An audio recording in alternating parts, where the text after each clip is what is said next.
Saya nak kongsikan macam mana pengiraan untuk mencari anak bulan. Okey, menggunakan Python lah.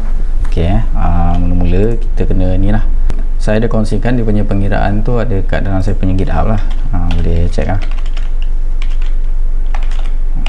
Dekat GitHub.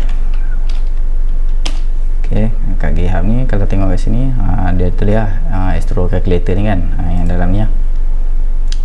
Okey, boleh tengok ni lah dia punya coding dia lah. Okey, boleh download lah. Paling senang download zip lah. Okey, kita tunggu lah proses download tu. Okey, dah siap. Okey, kita check dulu ni file dia. Kita kopikan. Senang letak lah dekat root directory macam ni. Lepas tu saya buat satu folder. Saya letak folder script kat situ. Okey, saya paste kat dalamnya. Okey, lepas tu extract je dekat sini. Cuma ni nama dia panjang sangat kan, nanti nak type macam banyak, jadi saya padam tu yang main tu. Okey, dah tinggal ni lah. Okey, kalau tengok kat sini semua adalah Python punya file lah. Okey, kita boleh download Python. Python download dulu. Okey, ambil yang ni. Okey, lepas tu klik yang ni lah untuk download Python. Okey, tunggu dia download. Okey, kita run. Okey, lepas tu nak install ni, pastikan yang ni add python.exe to path ni, supaya kita boleh run Python ni dekat mana-mana, tak semestinya dekat dalam folder Python tu lah. Okey, lepas tu klik je install.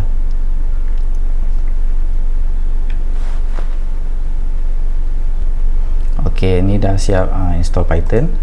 Okey, nak tahu tu, jadi kita boleh run, buka ni run cmd. Okey, buka je ni, cuba type Python version. Okey, kalau ada keluar macam ni, maksudnya dah ada Python dah, dan tak perlu kita berada dalam folder Python, dah boleh run. Okey, seterusnya kita pergi dekat yang script tadi lah. cd script. Okey, directory kita nak tengok. Okey, ni folder Astro Calculator ni lah. Cd Astro Calculator. Okey, kalau tengok ni adalah dia punya file ni lah. Okey, tapi sebelum kita nak run semua ni, kita kena setup dulu, sebab dia ada dia punya dependency file yang diperlukan lah untuk nak run. Okey, mula-mula kita run setup ni dulu lah. Python setup.py. Okey, dia akan check lah dan download apa benda yang sepatutnya, dan dia akan install lah.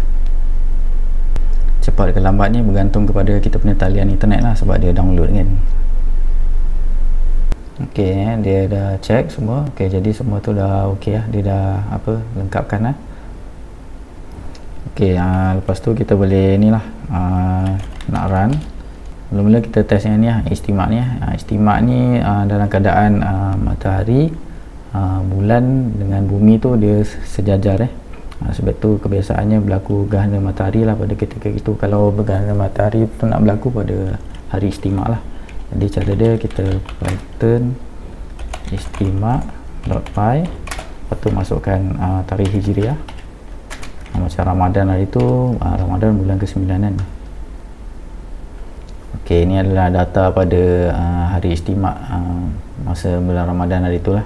Okey, iaitu 28 Februari 2025. Ni hari melihat anak bulan lah, masa untuk melihat anak bulan Ramadan hari tu. Okey, lepas tu kita boleh ni lah, nak tengok dia punya kedudukan dia tu. Ni tunjuk hilal. Okey, run Python tunjuk hilal.py. Tarikh masukkan tarikh dia. Tarikh dia 2025 bulan 2 28 bulan. Okey, inilah dia. Okey, hari tu kita dapati anak bulan tak kelihatan kan, sebab kalau tengok sini kan, okey, kalau kawasan yang merah ni dia tanda, maksudnya kalau apa-apa objek langit kawasan ni dia tak dapat nak kelihatan lah. Sebab apa? Matahari ni punya cahaya bersinar yang dia punya biasan lah masa matahari terbenam. Walaupun matahari tu dah terbenam, dah di bawah ufuk, tapi dia punya biasan dia tu masih lagi agak mengilaukan. Jadi kawasan-kawasan sini tak dapat nampak. benda ni dia bergantung kepada kita punya keadaan atmosfera lah, kelembapan udara semua, banyak faktor lah. Okey. Jadi waktu tu kita tak dapat kelihatan okey. Untuk anak bulan Syawal, kita tahu anak bulan Syawal nanti akan dilihat pada 30 Mac. Okey, inilah kedudukan bulan pada waktu matahari terbenam nanti. Kalau kita tengok, nampak tu. Okey, dia bulan ni berada jauh daripada kawasan yang tak boleh nak nampak. Okey, jadi insya-Allah anak bulan mudah untuk kelihatan lah pada hari melihat anak bulan Syawal nanti 30 Mac. Okey, kita boleh tengok yang kes hari tu, raya mengejut tak salah saya hari melihat anak bulan tu adalah 1 Mei. Okey, kalau kita nampak kat sini kan, okey, bulan tu ada kat sini okey, dia sebenarnya kalau bulan tu berada macam tadi kan, jauh kat sini, insya-Allah nampak lah. Kalau bulan tu dekat kawasan yang sini, insya-Allah memang tak nampak lah. Okey, tapi bila dia ada dekat ujung-ujung macam ni kan, dia tengok keadaan lah, sebab benda ni fluctuated sama ada dia kadang-kadang dia boleh tertajak ke sini, dia boleh ke sini.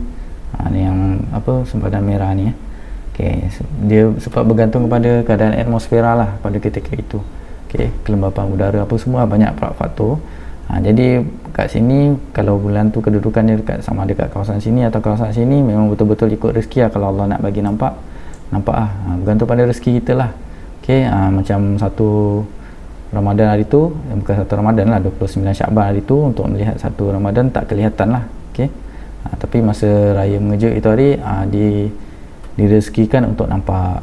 Okey, bila dapat data yang tadi tu, barulah mudah kalau kita nak teropong gunakan teleskop. Kalau nak tengok dengan mata sendiri pun sama, kalau kita tak ada data tu susah, kita tak tahu nak tengok kat arah mana lah. Okey, jadi dengan data tu tadi terpulang lah, nak pakai teleskop yang ni ke, teleskop yang macam ni pun sebenarnya dah cukup dah kalau nak tengok. Jadi apapun kita tunggulah hari melihat anak bulan nanti pada 30 Mac, dan kita tunggu je lah pengumuman daripada Penyimpan Maha Besar Raja-Raja.